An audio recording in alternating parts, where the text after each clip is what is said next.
Dan now tiba-tiba ini bukan nyetrum ke badan lagi, tapi tiba-tiba sekujur badan saya ya. Tadi kan kemarin itu cuman sempat yang awal-awal itu kan cuman di bagian tangan dong ya. Ini sekujur tubuh saya tiba-tiba merinding. Dan nyalain lampu lagi, saya pegang pusaka yang kemarin.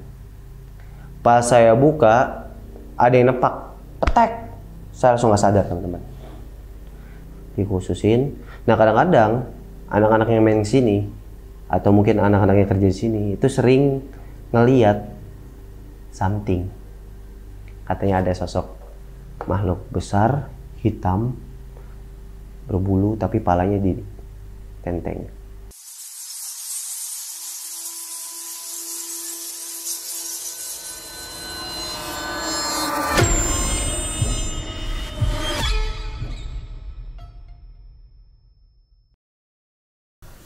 Assalamualaikum warahmatullahi wabarakatuh.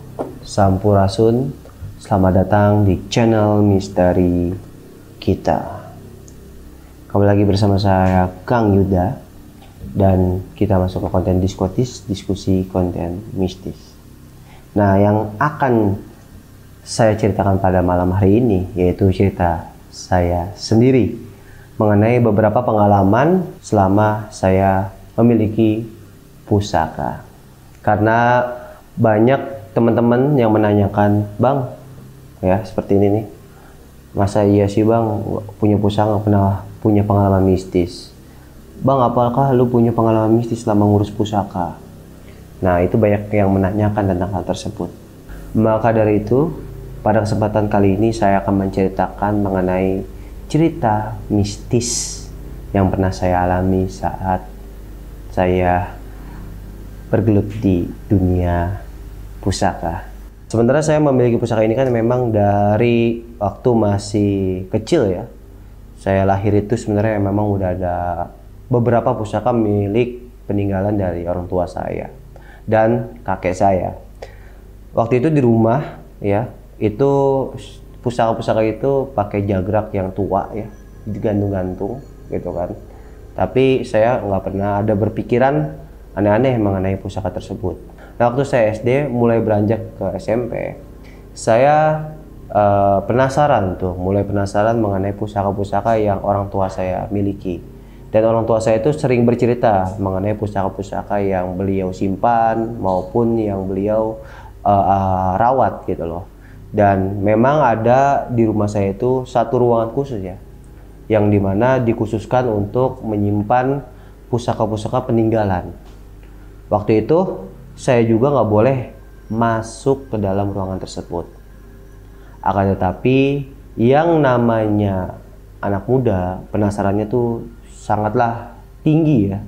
Sehingga di beberapa saat, di saat orang tua saya itu sedang pergi ke rumah saudara, saya sendirian di rumah gitu kan, tidak ada siapa-siapa. Saya penasaran masuk ke ruangan tersebut. Ya, jadi ada kamar satu kecil. Saya coba masuk karena waktu itu kalau nggak salah dikunci ya, tapi saya ingat waktu itu bapak saya simpan kunci di mana. Akhirnya saya buka, Bismillah dulu, Assalamualaikum, karena emang adabnya seperti itu ya. Buka, posisi waktu terbuka itu gelap karena memang lampunya dimatiin.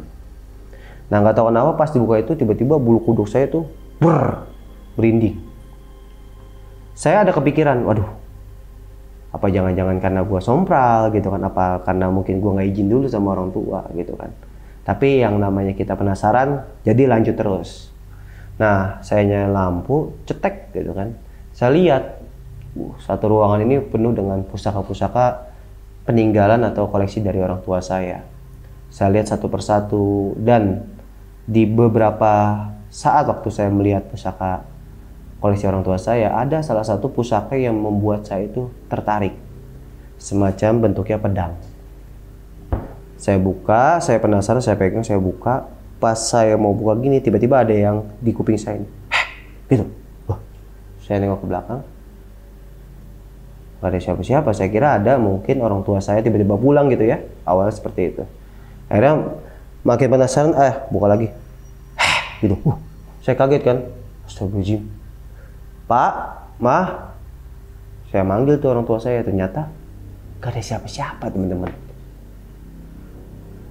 Di situ saya rasa takut itu timbul dan juga berpikiran traveling lah kemana-mana, apa mungkin ini setan, apa mungkin ini jin, apa gimana. Dan akhirnya saya mengurungkan niat saya untuk membuka pusaka tersebut dan saya langsung keluar. Saya tutup lagi, kunci lagi, dan udah akhirnya ya normal lagi. Nah, setelah seminggu saya masuk ke ruangan pusaka orang tua saya waktu itu tiba-tiba kemimpian teman-teman, yang dimana ada sosok kakek-kakek memberikan pusaka, yang dimana pusaka itu waktu itu saya cek-cek teman-teman. Dia ngasih, nih kalau emang kamu mau pegang aja, tapi ambil di sebelah. Nah, saya sadar, bangun, pikiran tuh seharian mau masuk lagi tapi takut. Dan memang waktu itu orang tua saya masih ada di rumah, nggak kemana-mana gitu kan, takut diomelin juga sama orang tua saya. Nah, saya nunggu waktu yang tepat tuh. Nah, beberapa saat kemudian ada saudara saya nikahan, orang tua saya pergi tuh. Kalau emang ada saudara nikahan, saya emang kan nggak diajak ya, karena sudah malu lah bahasanya kalau ikut-ikut sama orang tua. Nah, saya ambil lagi kuncinya, saya coba masuk lagi nih teman-teman ke ruangan pusaka tersebut. Dan now tiba-tiba ini bukan nyetrum ke badan lagi, tapi tiba-tiba sekujur badan saya ya. Tadi kan kemarin itu cuman sempat yang awal-awal itu kan cuman di bagian tangan dong ya. Ini sekujur tubuh saya tiba-tiba merinding. Kayak gimana ya? Kayak ada setruman-setruman tapi seluruh tubuh. Ser. Di situ perasaan saya langsung tiba-tiba, waduh, terjadi lagi nih.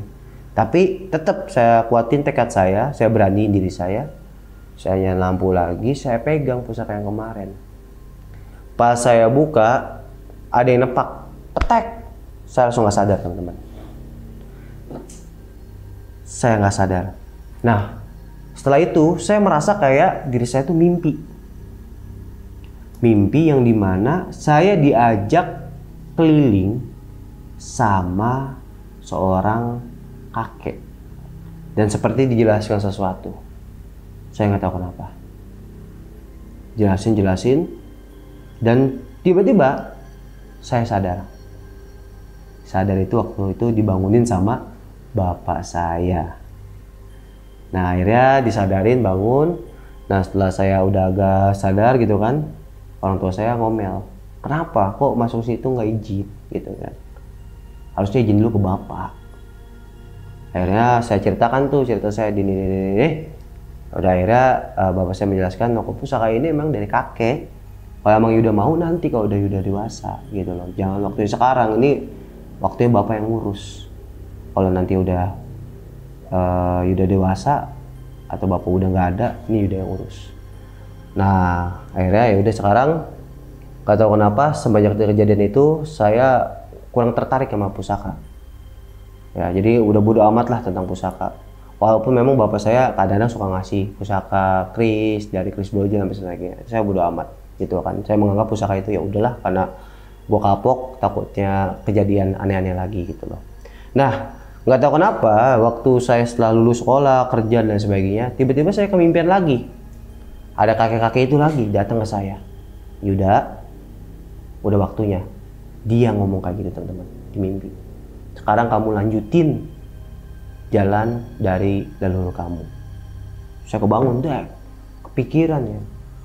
Kok kakek yang waktu itu pernah datang ke mimpi gua waktu kecil, datang lagi ya? Saya bilang gitu kan. Nah, disitulah tiba-tiba nggak tahu kenapa pusaka-pusaka yang berasal dari orang tua saya dulu tiba-tiba pengen saya bersihin itu ya, pengen saya ya pokoknya diwarangin dan sebagainya sampai benar-benar jadinya bagus gitu loh, seperti itu. Dan sampai sekarang yang mungkin dulu cuman punya 1-2 pusaka, sampai sekarang karena kan bapak saya almarhum ya, jadi saya melanjutkan seperti itu. Nah, sampai sekarang ini apakah memang masih ada kejadian aneh? Sebenarnya ada. Tapi saya pribadi sering mengabaikan. Karena teman-teman pengen tahu kisahnya, saya ceritakan khusus untuk teman-teman semua. Tapi ini bukan untuk jadi bahan teman-teman takut untuk mengelihara pusaka. Dan pusaka-pusaka yang menurut saya menyeramkan ini bukan rata-rata dari pusaka yang diurus, tapi pusaka lokasian bahasanya. Pusaka lokasian itu pusaka yang sudah tidak terurus, lalu saya urus. Kan saya sering tuh ke pelosok-pelosok ya, mencari pusaka-pusaka tersebut. Itu sering, kadang-kadang juga ada orang yang ngirim, bang nih saya nggak berani bang megangnya karena sering terjadi ini, terjadi itu, terjadi ini, terjadi itu gitu kan. Nah, ada salah satu kisah yang dimana waktu itu saya dikasih dulu ya, nih tentang dikasih pusaka oleh orang Kalimantan, yang dimana beliau itu bilang katanya pusaka ini pernah dipakai kakeknya untuk salah satu dulu ya, kasus dulu yang sampit, dibilang seperti itu menurut orang tersebut. Akhirnya karena dia katanya sering diganggu gitu loh, dia punya anak dan pusaka itu katanya sering goyang-goyang di lemarinya dia gitu kan. Dan kakeknya itu emang udah meninggal kan, seperti itu. Akhirnya dia mau mengalihrawatkan ke saya karena dia takut gitu loh terjadi apa-apa. Nah, pas pusaka itu sampai sini, itu yang buka buat saya teman-teman. Waktu itu saya ada karyawannya, ada Kang Denny, Kang Musa gitu ya, yang di toko, karena kan waktu itu ngirimnya ke toko pusaka saya yang dulu gitu kan. Saya lagi di luar, ada anak-anak telepon, Kang ini ada kiriman pusaka dari mana? Dari Kalimantan. Oh yaudah buka aja gitu kan. Nah akhirnya mungkin mereka ngebuka gitu ya. Pas ngebuka, katanya dia tiba-tiba telepon lagi nih, Kang ini pada muntah semua bocah gitu kan. Wah kenapa tuh? Gak tahu Kang, ini isinya kok kayak parang gitu. Tiba-tiba anak-anak pada muntah semua gitu kan. Anak tim packing muntah, tim ini muntah gitu ya. Waduh, akhirnya saya buru-buru tuh ke toko. Pas saya pegang pusakanya, Masya Allah. Ya, kalau kita lihat dari detailnya gitu ya, di bilah-bilahnya, kalau kita mungkin lebih telaah gitu, ini masih bahasanya kotor, masih banyak bercak darahnya teman-teman. Mungkin ini bekas kejadian masa lalu ya. Dan memang mohon maaf nih, kembali lagi ini kan cerita apa adanya ya. Dan mandau itu memang kalau kata orang yang ahli rawatnya pernah dipakai buat menggal pala orang. Disitulah yang sebenarnya bikin mungkin ya auranya itu negatif. Nah akhirnya saya bersihin, saya simpan lah. Tapi saya tidak menghilangkan keasliannya ya, biar aja itu memang berjejak sejarah masuknya ya. Dan saya pribadi sudah terbiasa dengan hal seperti itu. Nah akhirnya sampai saya pindah ke rumah ini, dibawa tuh. Nah dibawa ke ruangan pusaka saya khusus lah, karena emang saya sekarang udah buat ruangan pusaka. Disimpan di kotak gitu kan, dikhususin. Nah kadang-kadang anak-anak yang main sini atau mungkin anak-anak yang kerja di sini itu sering ngeliat something. Katanya ada sosok makhluk besar, hitam, berbulu tapi palanya ditenteng. Itu waktu awal-awal. Dan saya waktu itu kan lagi di luar ya. Saya sempat lama di Surabaya. Dan anak-anak yang di sini itu bisa dibilang ketakutan. Kadang-kadang suka juga ada suara hentakan kaki, ada suara orang lagi ngobrol gitu loh ya. Dan lain sebagainya lah, macam-macam. Dan kadang-kadang tiba-tiba hawa panas gitu di ruangan. Nah setelah saya sampai di sini lagi kembali ya, karena kan saya sekitar 5 bulan di sana, saya kesini lagi, akhirnya saya netralisir itu pusaka. Saya bilang kamu jangan ganggu, saya tahu kamu ada isinya. Kalau kamu nggak ngeganggu, saya pun di sini nggak akan ngebuang kamu. Kalau kamu sekali yang ganggu, saya buang kamu, saya bilang gitu kan.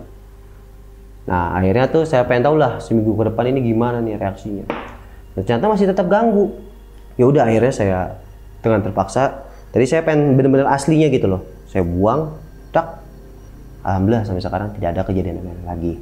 Walaupun memang bercak itu masih ada di bilahnya. Ya, pusakanya itu handle-nya dari kulit harimau yang saya lihat ya. Kulit harimau dan dia tuh panjang kayak parang. Seperti itu. Ya mohon maaf kalau memangnya ada salah kata dengan mengenai sejarah tersebut, tapi memang dapatnya seperti itu kata orang yang mengalirkan ke saya. Nah, kejadian kedua yang dimana waktu itu saya dapat pusaka-pusaka dari pelosok-pelosok. Kan kalau saya dapat pusaka dari pelosok itu nggak langsung saya bersihin ya teman-teman, nyampe beres-beres simpen gitu ya, nanti rencana ya 2 hari kemudian lah, karena kan saya capek gitu mau dibersihin atau mungkin mau dinetralisir gitu kan. Nah, ada beberapa kejadian sebenarnya yang ngalamin itu bukan saya pribadi ya. Kalau saya pribadi lebih terlalu bodo amat dan mereka mungkin bosan gitu yang lihat saya gitu, atau mungkin nggak nafsu ngegoda saya gitu seperti itu. Lagi-lagi kejadiannya di karyawan saya yang dimana kan mereka ini tinggal di sini, sehingga terkadang ada aja kejadian-kejadian yang bisa dibilang entah tiba-tiba pusaka kodok gitu loh, atau mungkin pusaka itu tiba-tiba jatuh sendiri gitu loh, atau mungkin ada juga yang bisa dibilang tiba-tiba ada timbul bau-bau aneh seperti itu. Ya udah akhirnya mereka lapor, ya udah saya bersihin, alhamdulillah tuh nggak jadi apa-apa. Intinya pusaka-pusaka itu yang saya dapat rata-rata kalau memang belum dibersihin itu pasti ada aja kejadian aneh-aneh, karena kan kita nggak tahu nih dulunya bekas pegang siapa, dukun kah, atau mungkin orang-orang yang salah guna kah. Padahal pusaka-pusaka ini memang bisa dilihat sangat sayang sekali kalau memang terabaikan. Makanya tujuan saya baik, ya mungkin kalau tujuannya baik, insya Allah orang yang ahli rawatnya kembali pun baik kan, seperti itu. Dan saya selalu menetralisir pusaka-pusaka yang memang saya dapatkan. Dan alhamdulillah karena mungkin sudah terbiasa ya, jadi sampai sekarang sih nggak ada kejadian aneh-aneh baik dialami karyawan saya ataupun saya pribadi dan keluarga saya yang tinggal di sini. Karena ya saya pun pasti ada nyimpen pusaka tindih untuk meredam energi-energi yang tidak baik, dan saya selalu mendoakan pusaka saya agar positif untuk dialirkan kepada teman-teman semua.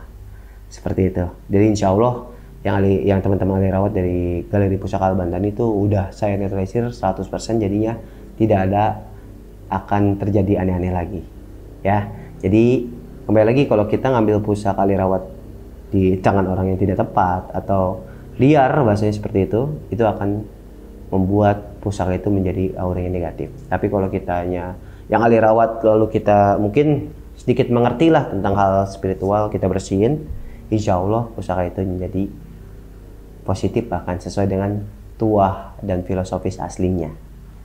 Ya mungkin itu aja teman-teman cerita saya. Sebenarnya banyak cerita lagi tapi mungkin terlalu panjang ya teman-teman ya. Nanti mungkin saya lanjut kalau teman-teman ingin lanjut.